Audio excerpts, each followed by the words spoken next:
लोकप्रतिनिधीच्या मागच्या लोकप्रतिनिधीने काय केलं आणि काय नाही केलं ह्याची आता ही वेळ बोलण्याची नाही. त्यांनी काही केलं नाही म्हणून लोकांनी इथं बदल केलेला आहे. मी आता भौगोलिकदृष्ट्या जगामध्ये ज्याचं वैशिष्ट्य आहे आणि खऱ्या अर्थानं बुलढाणा जिल्ह्याचं ते नैसर्गिक आणि भौगोलिक एक महत्त्वाचं स्थान आहे लोणार सरोवर, जे की अनेक दशकांपासून विविध समस्येच्या गर्तेत आहे. आणि याच लोणार सरोवरच्या विकासासंदर्भात इथले मेहकर लोणार विधानसभा मतदारसंघाचे आमदार सिद्धार्थजी खरात, शिवसेनेचे आमदार, यांनी या सगळ्यांचा आढावा आज घेतलेला आहे. बैठक आज लोणारमध्ये पार पडलेली आहे आणि एकंदरीत सगळ्या कामांचा सरोवराच्या संदर्भाने त्यांनी आढावा घेतला, पाहणी केली. त्यांच्याकडूनच जाणून घेऊया. सर, काय काय नेमक्या बाबी तुम्ही निदर्शनास आल्या होत्या? कारण अनेक दशकांपासूनचं लोणार सरोवर संवर्धनाचा जो आहे तो प्रश्न एक ज्वलंत मुद्दा आहे खऱ्या अर्थानं. तर काय तुम्ही आज पाहणी केली आणि आढावा सूचना काय दिल्या? आज सकाळपासून मी लोणार शहरामध्ये आहे. लोणार सरोवराला मी भेट दिलेली आहे. जी काही 12 मंदिरं या सरोवरामध्ये होती त्यातली बहुतेक मंदिरं जी आहे ती पाण्याखाली गेलेली आहे. त्याचं मी सुद्धा आज पाहणी केलेली आहे. त्यातलं कमळजा माता आहे, राम मंदिर आता थोडंसं आहे, परंतु ते सुद्धा पाण्यामध्ये जाताना दिसतंय. पाणी कशामुळे आलं, पाण्याची वाढ कशामुळे झाली, कोणकोणती कारणं, या विषयावरती आम्ही चर्चा केली. त्याचबरोबर लोणार सरोवर आणि लोणार शहराचा विकास आराखडा जो काही राज्य शासनाने मंजूर केलेला आहे तो मुख्याधिकारी लोणार आणि नगराध्यक्ष यांच्या उपस्थितीमध्ये लोणार शहरामध्ये जे काही भूमिगत गटाराच्या 2 फेजेस आहेत आणि पाणी पुरवठ्याच्या 2 फेजेस आहेत, पहिली आणि दुसरी, त्याच्यावरही आज आम्ही चर्चा करून ताबडतोब काम करण्याच्या सूचना वगैरे दिलेल्या आहेत.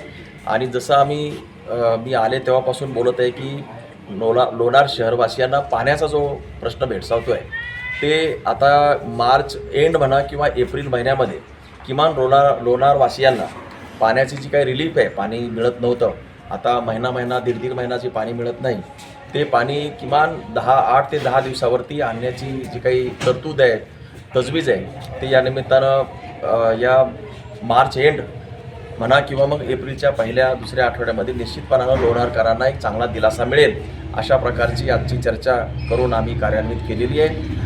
दुसरं जे पाण्याची व्यवस्था आहे, दुसरी फेजमधलं दुसरी टाकी बांधण्याचं कामसुद्धा तातडीनं सुरू करायला सांगितलेलं आहे. जी काही भूमिगत गटारं आहेत त्यासुद्धा 2 फेजमध्ये ती कामं चाललेली आहेत. तर त्याच्यावरती सुद्धा लवकरात लवकर कामं करावीत असा एक निर्णय आम्ही घेतलेला आहे. आणि काम करण्यासाठीचा जो काही कोर्स आहे त्याच्या पाठीमागची यंत्रणा आहे ती आम्ही जरा थोडीशी गतिमान केली, कार्यान्वित केलेली आहे. या व्यतिरिक्त जे काही वन्य विभाग आहे, वन्यजीव एक विभाग आहे वन विभागाचाच, त्यांच्या समेत चर्चा झाली, वन विभागाच्या अनुषंगाने चर्चा झाली, पर्यटन विभागामार्फत जे काही कामं चालू आहेत त्याच्यावरती या ठिकाणी चर्चा झालेली आहे. ही जी सगळी कामं रेंगाळलेली आहेत आणि मागं पडलेली आहेत ती कामं कालबद्ध वेळेमध्ये पूर्ण करण्याच्या बद्दलसुद्धा आज निर्णय घेण्यात आलेला आहे. आणि एकूणच हा जो मागं पडलेला विषय आहे त्याला थोडंसं गती कशी मिळेल, या विकास आराखड्याच्या व्यतिरिक्त इथं आणखी उद्यान नाही आहे किंवा लाईट व्यवस्था नाही आहे, रस्ते व्यवस्थित नाही आहे, त्याच्यावरही चर्चा झालेली आहे. आमचं असं मत आहे की इथं जैन समाजाचं फार पूर्वीपासून इथं एक वास्तव्य राहिलेलं आहे. जैन समाजाचं फार पूर्वीचं ऐतिहासिक वारसा आहे, बौद्ध समाजाचा ऐतिहासिक वारसा आहे, हिंदू धर्मियांचे सुद्धा खूप प्राचीन काळातली वाकाटक, चालुक्य, राष्ट्रकूट यांच्या काळातली मंदिरं आहेत. या मंदिराचा सुद्धा जो जीर्णोद्धार ते या विकास आराखड्यामध्ये सुस्पष्ट नाही आहे, तो त्याचा समावेश करायचा आहे. उद्यान या ठिकाणी झालं पाहिजे. आणि लोकाभिमुख जे म्हणतो लोणार शहराला म्हणजे येणारा पर्यटक असेल त्याला इथं व्यवस्थित राहण्याची व्यवस्था झाली पाहिजे. इथं जो काही सनसेट पॉईंट आहे तो सगळ्यांना ओपन करायचा आहे. आता तिथे 40 रुपये तिकीट घेत आहेत. तर आमची अशी आज चर्चेनुसार असं ठरलं की तो सगळ्यांना ओपन करा आणि बाकी मग इतर जे काही पॉईंट्स आहेत, इतर ठिकाणी जेव्हा जायचं असतं त्याला तिथं हवं तर तिकीट लावा. आणि ही जी स्थळं आहेत ही कोणत्याही पर्यटनाच्या ठिकाणी जर तीर्थक्षेत्राचं जर काही महात्म्य असेल तर पर्यटकांची तीर्थक्षेत्रधारकांची संख्या वाढते. आणि म्हणून इथं धार्मिक अधिष्ठानंसुद्धा निर्माण झाली पाहिजे. लोक धार्मिक तीर्थक्षेत्र पर्यटन करतात, केवळ पर्यटन करत नाही, काही पर्यटन करतात, पण जास्तीत जास्त लोक तीर्थक्षेत्र पर्यटन करतात. म्हणून तीर्थक्षेत्र पर्यटन म्हणून लोणारला आपल्याला पुढे आणायचं आहे. या सगळ्यावर आज चर्चा झालेली आहे. माझे सगळे विषय आता एका अर्थानं सगळे आता माझ्या दृष्टिक्षेपात आले, त्याला आम्ही आता निश्चितपणानं गती देऊ, त्याला चालना देऊ. नक्कीच सर, पण तुम्ही सुद्धा एक प्रशासकीय काळ तुमचा राहून गेलेला आहे आणि त्यानंतर तुम्ही एक लोकप्रतिनिधी म्हणून समोर आले, परंतु ज्या काही घटना लोणार सरोवराच्या अनुषंगाने मागे घडल्या, पाणी पातळी वाढली असेल किंवा मासे आढळून आल्याची चर्चा झाली, तर प्रशासनाचं देखील कर्तव्य आहे. प्रशासन कुठेतरी कमी पडतं का याची उकल करतो? नाही, प्रशासनाचं काय झालं, याचं एकत्रित समन्वय नाही आहे. म्हणजे आता पुरातत्व विभाग त्यांच्या पद्धतीनं काम करतो, वन विभाग त्यांच्या पद्धतीनं, वन्य प्राणी जीव विभाग आहे तो त्यांच्या अनुषंगानं काम करतो, पर्यटनाचं वेगळ्याच. याचं जे समन्वय जे पाहिजे होतं ते यापूर्वी झालेलं नव्हतं. ते समन्वय आम्ही आजपासून सुरू केलेलं आहे. ही गोष्ट खरी आहे की त्याच्यामध्ये काही मासे आढळले, याचं कारण पण तुम्ही समजून घ्या ना. यावेळेस हा जो लोणार सरोवराचा परिसर आहे तो 250 एकर एवढी त्याची क्षेत्र आहे, तो व्यापतो.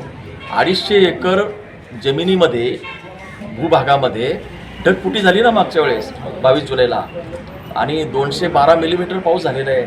त्यामुळे ते जे पाणी आलं वरून, जे आकाशातून जे काही पाणी पडलं, जिकडे तिकडे पाणीच पाणी झालं, तुम्हाला तर माहिती आहे. या पाण्याचा जो काही फोर्स आहे तो तलावात पडला ना, आणि त्याला बाहेर जायला वाव नाही आहे, त्यामुळे ते पाणी साचलेलं आहे. दुसरं असं की तिथं एक राम मंदिराचा जो परिसर आहे ना, त्या ठिकाणी राम झरा नावाचं तिथे एक मोठा झरा. आता काय झालं, यावर्षी अतिवृष्टी खूप झाली, पाणी जिकडे तिकडे आहे, त्याचा फ्लो वाढलेला आहे. धारेचा जो फ्लो होता तो सुद्धा फ्लो वाढलेला आहे. काही इतर ठिकाणचं पाणीसुद्धा लोणारमध्ये गेलेलं आहे, त्यामुळे पाण्याची पातळी वाढलेली आहे. गोड्या पाण्याचं म्हणजे जे काही गोड्या पाण्याची जेवढी त्याच्यामध्ये वाढ होते त्यानुसार त्याच्यामध्ये मासे वगैरे थोडेसे जीव तयार होतात. पाण्याची पातळी खूप वाढली ना, ती वाढलीच आहे, खरीच गोष्ट आहे. पाण्याची पातळी वाढलेली आहे आणि म्हणून हे पाणी कमी करण्याच्या दृष्टीनं त्याला लिफ्ट करायचं, त्याचीसुद्धा आता एक तयारी झालेली आहे. ती पण काम सुरू आहे, त्याच्यावरही आम्ही चर्चा केली आहे. नक्की सर, लोणार आपण पाहतोय की जगामध्ये एक महत्त्वाचं भौगोलिक स्थान आहे. पर्यटक या ठिकाणी येतात आणि असंच असताना जगभरातले जेव्हा पर्यटक येत असतात, लोणार शहरामध्ये जेव्हा प्रवेश करतात, तिथले रस्ते, तिथले काही जे नागरी समस्या, इथपर्यंत येण्यासाठी त्यांना काहीसा संघर्ष करावा लागतो. तर त्या रस्त्यासंदर्भात आपली काय भूमिका आहे?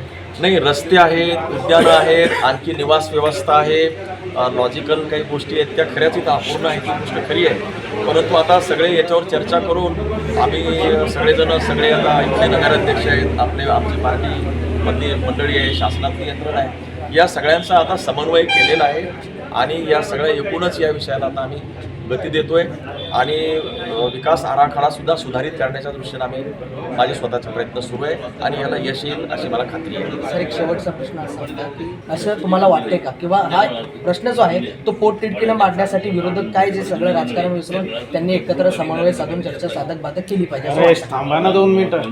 लोकप्रतिनिधीच्या मागच्या लोकप्रतिनिधीने काय केलं आणि काय नाही केलं ह्याची आता ही वेळ बोलण्याची नाही. त्यांनी काही केलं नाही म्हणून लोकांनी इथं बदल केलेला आहे. मी आता लोकप्रतिनिधी आहे आणि जे काही विषय आहेत ते विषय सगळे आम्ही आता समजावून घेतलेले आणि जे काही लोकांना कमिटमेंट केलं होतं आम्ही जनतेला, त्या कमिटमेंटच्या दृष्टीनं आम्ही आता पावलं टाकतोय आणि तुम्हाला निश्चित कळेल की इथं प्रगती झालेली दिसेल. नव्हे, खूप मोठा जो बदल आहे, जो पूर्वीचा जी परिस्थिती होती ना, आताची परिस्थितीमध्ये खूप चांगला सकारात्मक बदल घडून येईल आणि आम्ही जे दिलेले आश्वासन आहे ते निश्चितपणानं पूर्ण होतील.